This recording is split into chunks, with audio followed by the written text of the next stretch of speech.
My name is Nora Whitfield. I'm 32. I was standing just inside the side entrance, my suitcase still upright by the door, when I heard my husband's voice carry down the hallway. He was in the study. The door was half closed. He was laughing in a way he didn't use with me anymore, easy, indulgent, like he didn't need to measure his words. I hadn't been meant to be home yet. My flight was delayed, then rerouted, then finally landed early enough that I took a car straight back instead of waiting for the morning train. I hadn't texted. I wanted to surprise him. I hadn't even taken my coat off. I stopped moving when I heard my name. His phone was on speaker. A woman answered him softly, familiar enough that she didn't need to ask where he was. He told her he had 10 minutes before a call with partners. He said it like a man managing a schedule, not like someone hiding anything. Then he said, very calmly, that he'd made up his mind. That he was filing for divorce next week. If you heard your partner quietly planning your exit, would you react immediately or wait? Tell me in the comments. I stayed where I was, one hand still on the handle of my suitcase. The house felt suddenly narrow, like sound could travel anywhere. She asked if I knew yet. He scoffed, not loudly, just enough to signal amusement. He said I didn't need to know yet, that I wouldn't understand the timing, that I'd get emotional and complicate things. He said I trusted him with money, with paperwork, with the boring stuff, and that had always worked in his favor. I leaned my shoulder lightly against the wall, so the weight of my body wouldn't give me away. He explained the structure to her as if it were clever dinner conversation, how the accounts were arranged, how most of what I thought was mine wasn't technically separate anymore, how there was no prenuptial agreement, but it didn't matter. He said the law here rewarded whoever planned better. He said he'd planned. She asked about the house. He didn't hesitate. He said the house was his, that it always had been on paper, that she'd be living there by late summer, once everything was clean. He told her she could finally stop renewing her lease. He said he'd redecorate after I was gone because my taste was fine, but predictable. He laughed again, she laughed too. He said I was smart in theory but passive in practice, that I'd signed things because I trusted him, that I liked the idea of being protected. He said I liked not having to check the details. He said I wouldn't fight because I hated conflict and I wouldn't know where to start anyway. I slid my phone out of my bag and pressed record without looking at the screen. He told her not to worry about money, that I'd be taken care of enough, that I wouldn't end up on the street, that I'd probably be relieved to be spared the responsibility. He said it like generosity. She asked when she could come over without hiding. He told her soon. I stood there while the minutes passed. My arm went numb from holding the phone still. I counted his breaths when he paused between sentences. I noted when his voice lowered, when it sharpened, when he sounded certain. At one point, he said my full name slowly, as if trying it on without me there. He said it with pity. He said it with distance. I didn't move. When the call ended, I heard the scrape of his chair and the tap of his keyboard starting up again. I stayed just outside the study door, close enough that I could hear him clearly, far enough that my shadow wouldn't cross the light. He had put the call back on speaker while he pulled up something on his screen. I could hear the soft clicks of a mouse, the faint hum of the printer warming. She asked him again if there was anything that could surprise him, anything I could contest. He said no, not if things stayed the way they were. He talked her through it the way he used to talk me through weekend plans, confident, simplified, framed as reassurance. He said there was no prenup, but that didn't mean the assets were exposed. He said most of the investments were pooled now. Joint vehicles. Easier to manage, harder to separate. He reminded her that the accounts were under a structure he controlled day to day. He said judges liked clean stories and disliked financial messes. He mentioned the power of attorney like it was a kindness. Said I'd signed it because I trusted him to handle things when I was busy. Said it let him move quickly, rebalance, protect us without bothering me with questions. He used the same phrase he'd used when I signed, protect us, and I felt my phone vibrate faintly as a notification came in. I ignored it. She asked if I could reverse anything. He said I wouldn't know how, that even if I tried, it would look reactive, emotional. He said timing mattered more than truth. He said by the time papers were filed, the shape of everything would already be set. She laughed softly and said she hated waiting. He told her she wouldn't be waiting much longer, that once things were filed, I'd probably want space, that I'd go stay with a friend or take a trip to clear my head. He said he'd make sure I left with dignity. He said he didn't want me making a scene. She asked about the spare room, the one with the built-in shelves I'd designed. He said they'd turn it into her office, that the light was better in the mornings, that my things would be boxed before I ever noticed they were gone. I adjusted my grip on the phone when my hands started to ache. I shifted my weight so the floor wouldn't creak. I watched the recording timer roll forward, steady and unbroken. At one point, he lowered his voice instinctively, even though no one else was supposed to be home. He said he'd handled everything, that he was careful, that I was comfortable, not curious. He said that had always been the difference between us. When the call finally ended, he stayed where he was, scrolling, already moving on. I waited until I heard his chair push back and his footsteps head toward the kitchen. Then I stepped away. I didn't close any doors. I didn't check my reflection. I picked up my suitcase, eased it back out, and locked the car with the sound turned off. I drove a few blocks before I pulled over and stopped the recording. I didn't listen to it yet. I just sat there, engine running, hands loose on the wheel, letting the quiet settle into something usable. I drove to a 24-hour grocery store a few miles away and parked at the far end of the lot, where the lights didn't quite reach the windshield. I went inside, bought a bottle of water I didn't open, and came back out just to give myself a receipt with a time on it. Then I sat in the car again. I unlocked my laptop and connected to my hotspot. The screen glowed brighter than I wanted, so I tilted it away from the windows. I didn't go looking for answers. I checked one thing. The investment portal loaded slowly, the way it always did. Same two-factor prompt. Same security question I'd helped choose years ago. My credentials still worked. I didn't move any money. I didn't open statements. I just navigated to the permissions tab and scrolled. My name was still there. Not as a viewer, not as a secondary contact. Listed cleanly, in plain language, as an authorized principal with transactional rights. The power of attorney he'd mentioned hadn't replaced my access. It had been layered on top of it. Reciprocal, active. I clicked into the document vault and found the signed copy exactly where it should have been, time-stamped and notarized. There was no sunset clause, no limitation tied to marital status, no requirement for joint approval. I closed the browser without changing anything and sat back, the laptop warm against my legs. Through the windshield, I watched someone load groceries into the back of a minivan, a child handing bags up from the cart. A normal ending to a normal night. I took out my phone and stopped the recording for good this time. I saved the file under a neutral name and backed it up twice without listening to a second of it. I didn't feel relief, I felt alignment. Whatever he thought he'd secured, he hadn't closed every door. He'd assumed I wouldn't look, that I wouldn't know where to start, that I'd react instead of check. I started the car and drove away from the store without going back inside. I knew then that this wouldn't resolve with a conversation. It wouldn't be loud. It wouldn't be fast. It would move forward because I let it. There was a moment a few years earlier that came back to me while I was driving. We were sitting at the kitchen table on a Sunday morning, papers spread between our coffee cups. I'd just come off a long quarter at work and hadn't slept well in weeks. He told me he wanted to simplify things, consolidate, make the money, work harder instead of sitting in scattered accounts. He said it would save time, reduce fees, make everything cleaner if something ever happened to one of us. He'd already spoken to advisors. He'd already sketched out a structure. He said all I needed to do was sign so he could move quickly before markets shifted again. I asked a few questions, not many. He answered them easily, confidently, and with just enough impatience to suggest I was slowing us down. He reminded me that this was his area, that numbers were his language, that I had enough on my plate. He slid the pen toward me. After that, it became routine. Statements stopped coming to the house because he said digital access was safer. If I asked how something was performing, he'd give me a summary instead of showing me the screen. If I asked for specifics, he'd tell me he'd already handled it, that I didn't need to worry. That was the point of trusting him. Over time, I noticed I was no longer included on calls. He said it was easier if one person spoke. He forwarded fewer emails.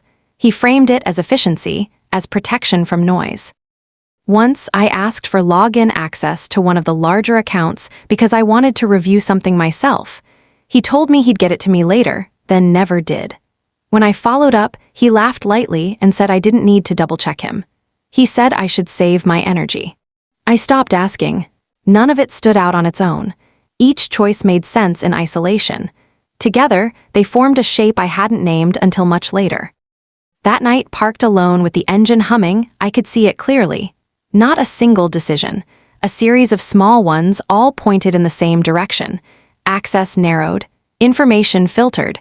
Authority concentrated. I didn't go home that night. I checked into a small hotel off the highway, the kind meant for layovers, and asked for a room facing the parking lot. I left the television off. I ordered tea I didn't drink. When it was quiet enough that the walls stopped carrying other people's conversations, I opened my laptop again. This time, I went further. The joint investment dashboard took longer to load once I started opening layers. It wasn't dramatic, it was administrative.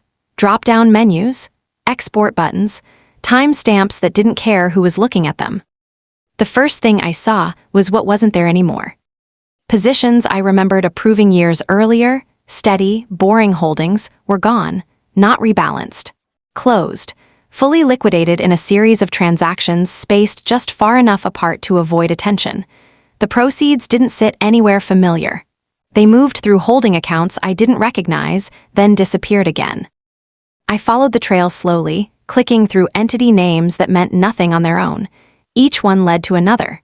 Some were domestic, filed to look like ordinary management vehicles. Others rooted overseas, through jurisdictions chosen for speed and silence. The structures were clean, but not careful. Whoever built them assumed no one would trace them back from the inside. I opened the property file next. There were 3 liens I didn't remember approving, each secured against the house. The dates were staggered, the amounts modest on their own, substantial together. The funds hadn't gone toward renovations or debt consolidation. They'd been drawn, transferred, and cleared. One of the recipient accounts carried a name I recognized immediately. I didn't need to search for it. It was there in plain text, attached to a personal checking account opened less than a year earlier. Rent payments, furnishings, regular deposits that lined up neatly with the borrowed sums. I closed that window and leaned back in the chair, letting the air conditioning cycle on and off. I wrote nothing down yet. I took screenshots only when something confirmed itself twice. Near the end, I returned to the permissions section, not because I needed reassurance, but because I needed to be certain. Every transfer he'd made sat under authority he'd been granted. Authority I'd also been granted. Equal, unrevoked. The mistake wasn't that he'd moved the money. It was that he'd never removed my ability to move it too. I shut the laptop and slid it into my bag. Outside, a car alarm chirped once and went silent. Somewhere down the hall, a door closed. By morning, I understood the scope. Not the outcome, just the shape of what had been done and how it had been allowed. I slept for a few hours, then checked out before the front desk changed shifts. I went home the next afternoon. I pulled into the driveway at the same time I usually did. I brought my suitcase inside, put it away, started a load of laundry. When he came in from the study, he kissed my cheek and asked how the trip had been. I told him it was long. He nodded like that explained everything. For the next few days, I stayed consistent. I made dinner. I answered emails at the kitchen counter. I asked him about his meetings and listened just enough to respond appropriately. I didn't look at my phone when he talked. I didn't ask questions that would require follow-ups. At night, when he fell asleep, I used the guest bathroom so the light wouldn't spill under our door. The first call I made was to a forensic accountant I'd worked alongside years earlier, someone who didn't advertise and didn't ask why. We met in her office early one morning before either of us would normally be reachable. I handed her a folder and a flash drive. She didn't react as she reviewed them. She just asked how far back I wanted her to go.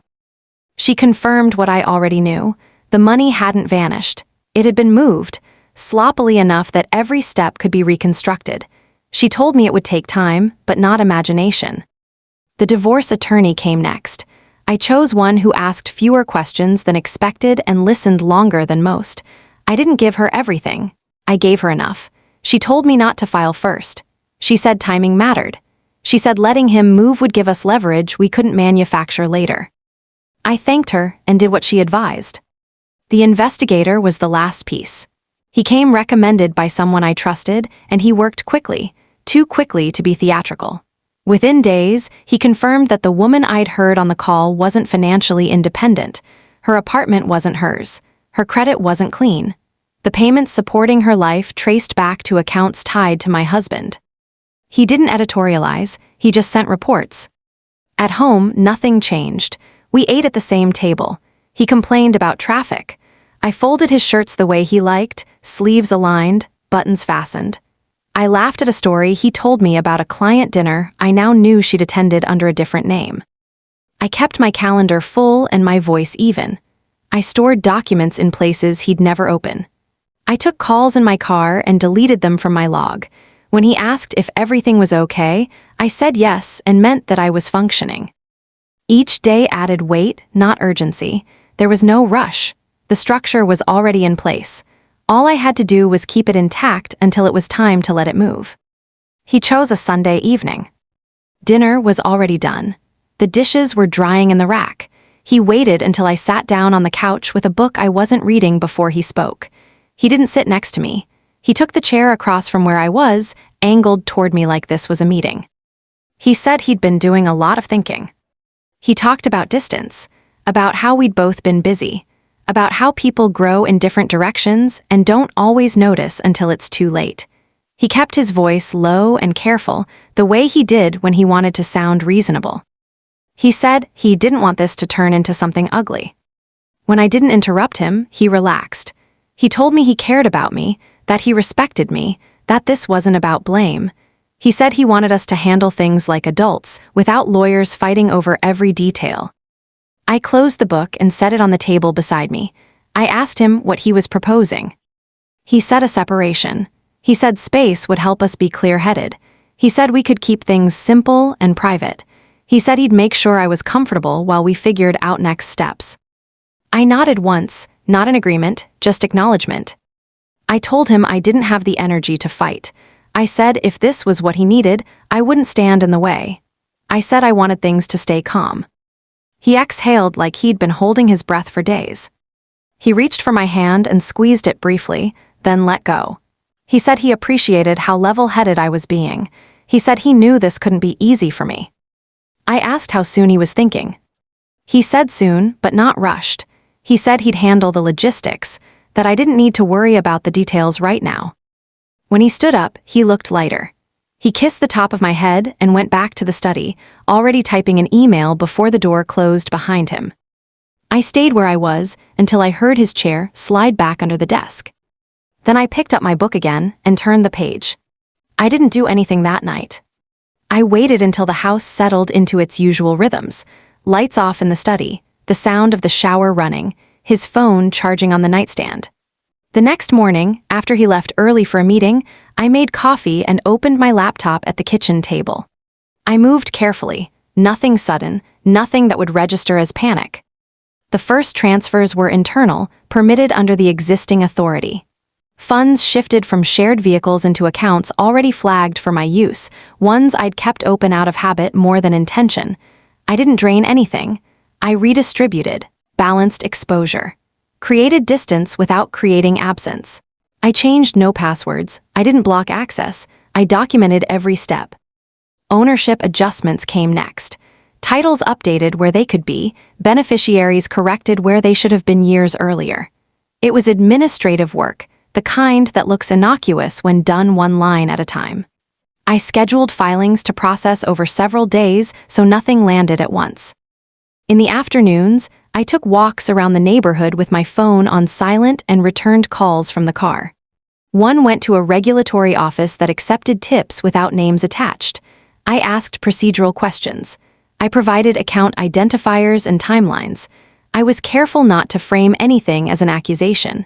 I let the record speak. Another set of calls went to people who had invested alongside him. Not everyone, just those whose money intersected with the borrowed funds. I didn't speculate. I told them there were discrepancies tied to a property they had an interest in. I said they might want to review their statements closely over the next few weeks. I gave them dates. Most of them thanked me. I marked my calendar with nothing obvious. No deadlines, no reminders that would look out of place. I knew how long filings took to be reviewed. I knew how long questions took to travel upstream. I spaced things so that responses would overlap without appearing coordinated. At home, I kept the separation conversation alive in small ways. I asked what he needed from me. I told him I was trying to be practical. I let him believe he was managing the pace. By the end of the week, everything that needed to be insulated was. Everything that needed to surface had a path. I closed my laptop and wiped the counter clean. When he came home that night, he mentioned a trip he was planning. I told him to let me know the dates. Some things only collapse once enough weight is added. The papers arrived on a Wednesday morning, delivered by a courier who asked me to sign on a tablet and didn't look up while I did it. He wasn't home. He'd texted earlier to say he'd be out of town for a few days, a client trip that couldn't be moved. I wished him luck and put the phone face down. I carried the envelope into the kitchen and opened it where the light was best. The filing was thick, neatly tabbed, written in language designed to sound accommodating. He was offering me the house, most of the visible cash, and temporary support framed as consideration, not obligation. The tone was careful, reasonable, as if this were a mutual decision handled with grace. I didn't read it all at once. I photographed every page instead, front and back, including the covers and the service receipt. I noted the date and time. I placed the originals back into the envelope and set it aside. Then I made a call I'd been avoiding. His mother answered on the second ring. She didn't ask how I was. She asked what had happened. I told her I'd been served. I told her where he was. I didn't raise my voice or choose my words dramatically. I asked if she had time to listen. She did. I sent her the recording first, then waited. I could hear her breathing on the line while it played. She didn't interrupt. When it ended, she asked me to send everything else. I forwarded the financial records, the timelines, the investigators' reports. I didn't explain them. I let the organization speak for itself. There was a long pause after that. When she spoke again, her voice had shifted into something flatter, more precise. She asked a few clarifying questions. She asked whether anyone else knew yet. She asked if I had counsel. I told her yes.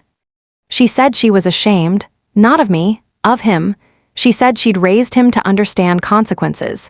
She said what he'd done wasn't clever, it was reckless. She said she wouldn't defend it. Before we hung up, she told me she would support me however I needed, that she would tell the truth if asked, that I shouldn't settle out of fear or fatigue. After the call, I put the envelope back where it had been delivered and washed my hands. He texted that evening to ask if I'd received the papers. I replied that I had and that I needed time. He sent a message about hoping I could see he was trying to be fair. I didn't answer. By Monday morning, the papers were ready. I met with my attorney at her office, going through the petition line by line. It was 300 pages long, carefully annotated, cross-referenced, and supported with every screenshot, statement, and subpoenaed record we had gathered. The filing included motions to freeze all relevant accounts, detailed disclosures of the shell entities and offshore transfers, and a separate civil suit for fraudulent misrepresentation, breach of fiduciary duty, and emotional distress. Each item was precise, tied to a date, a signature, or a transaction. Nothing conjectural, nothing dramatic. Within hours, a process server tracked him down at a restaurant where he was meeting one of his largest clients. The service was quick. He froze mid-sentence when the papers were handed over. The client stared. He tried to mask it, but the shock was there.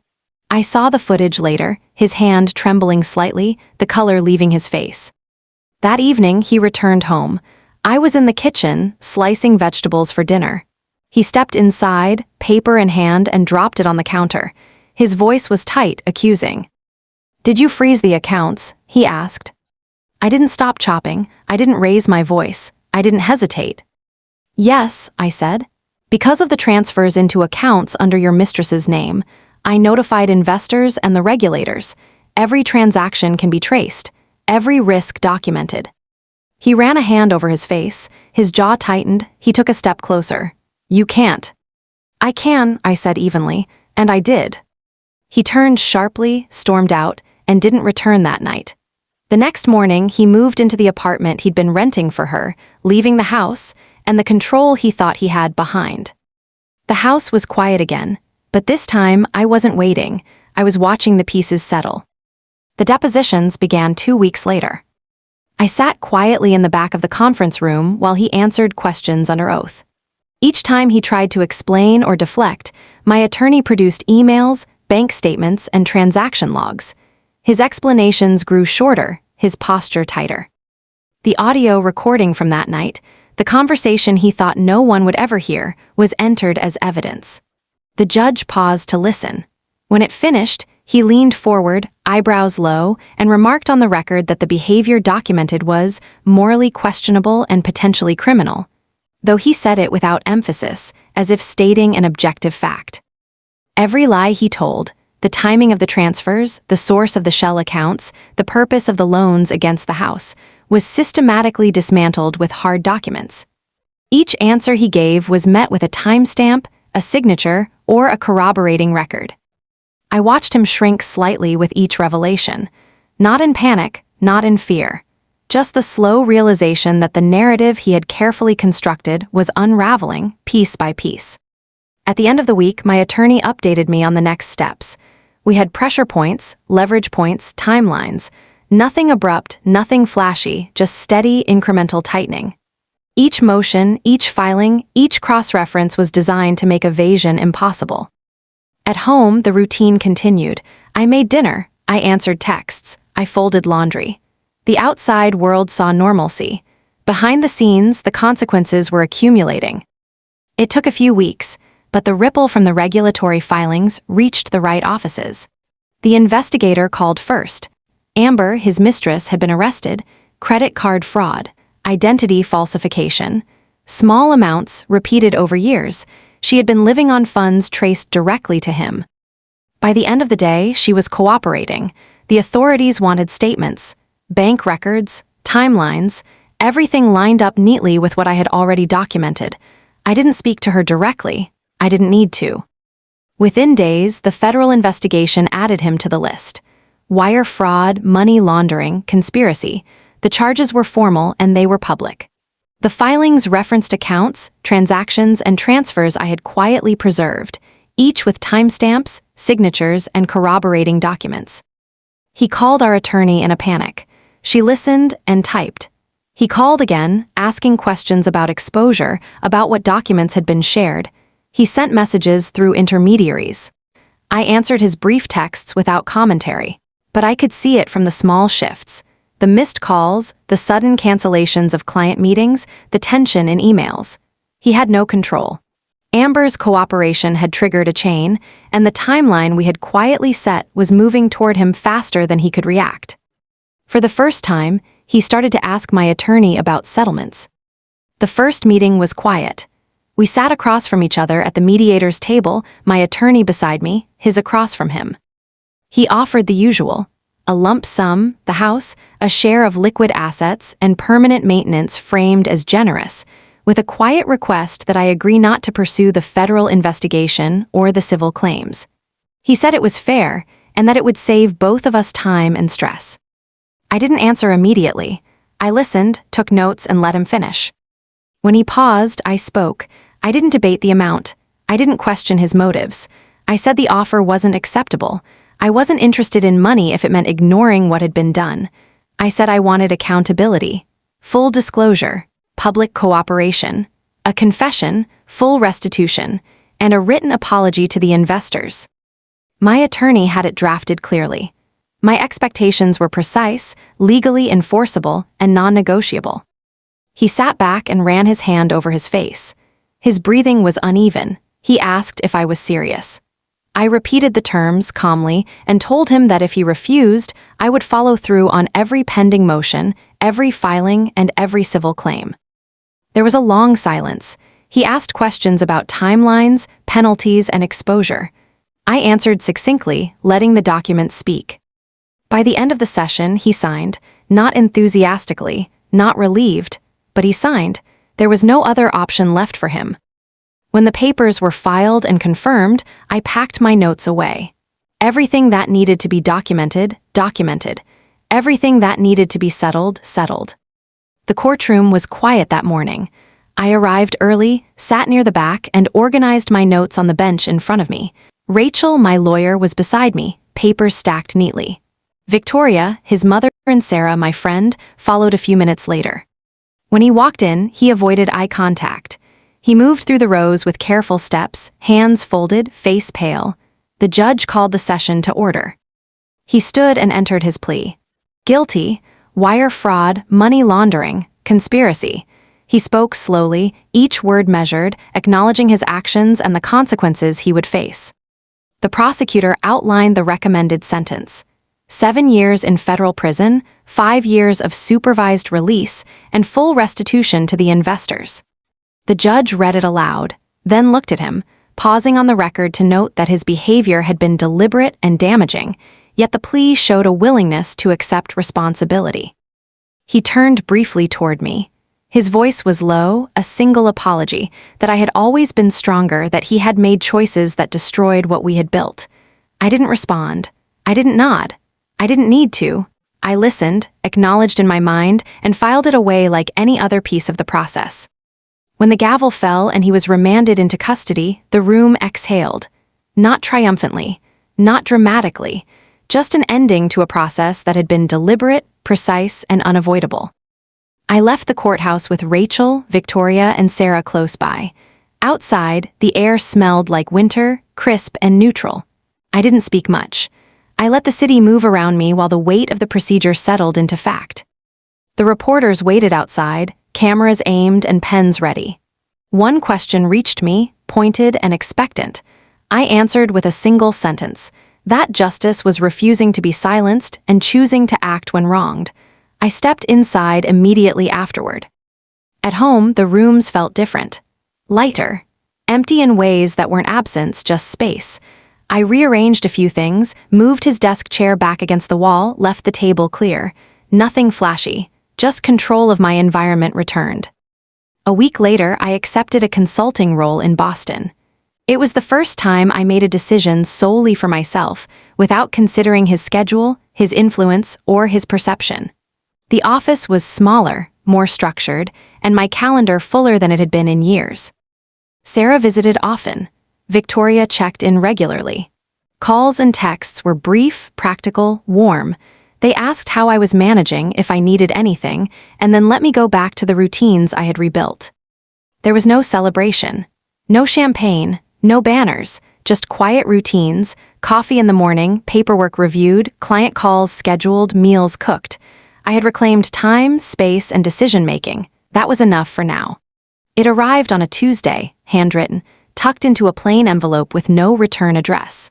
Amber admitted what I already knew. She wrote that she had crossed lines, that she had been complicit, that she had allowed herself to be used for money and advantage. She said watching me navigate the consequences forced her to confront her own choices. She called it a gift of sorts, harsh, unwanted, but honest. I read it once, then folded it back into the envelope. The first wave was anger, sharp, immediate, a reminder of the betrayal, of the weeks of planning, of every calculated move he and she had made. By the second reading, that anger had softened into distance. Not forgiveness, not understanding, just recognition that the letter existed, that it was hers to send and mine to keep, and that it no longer carried power over me. By summer, the Westchester house was sold. I didn't linger over the listing photos or the closing documents beyond what was necessary. The space had been heavy with memories, both visible and invisible, and leaving it behind felt like setting down a weight I hadn't realized I was carrying. I found a smaller brownstone in Brooklyn Heights. Light filled the windows differently, the floors creaked in new patterns, and the rooms were easier to manage. I painted, rearranged, and decorated each corner on my own terms. Nothing flashy, just personal, practical mine. A few weeks after moving in, I adopted a rescue dog, a small brown terrier with a stubborn streak and a soft face. Cooper, I named him, and he learned the routines of the apartment quickly. The kitchen in the morning, the balcony in the evening, the nap corner beside my desk. Life became quieter. The city hummed around me, but inside the brownstone I set the pace. I worked, walked the neighborhood, tended to Cooper, organized my space.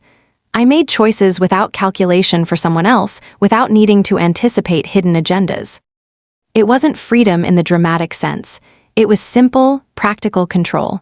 The kind of control I hadn't had for years. It had been nearly a year since the sentencing. Victoria called me early one morning.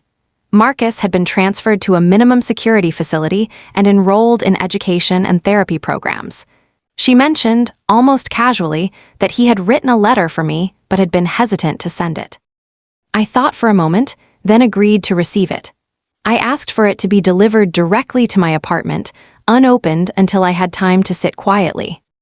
When I read it, the words were cautious, reflective. He admitted he had destroyed our life out of fear of being ordinary, that he had made choices in panic instead of trusting me. He expressed regret, but there was no plea for forgiveness, no expectation. I folded the letter and set it beside my desk. I didn't respond. I didn't reread it. I simply placed it there as evidence of acknowledgement, not reconciliation. I didn't win by being louder than him. I won by paying attention. If stories about quiet strength, intelligence, and consequences matter to you, you'll find more of them here.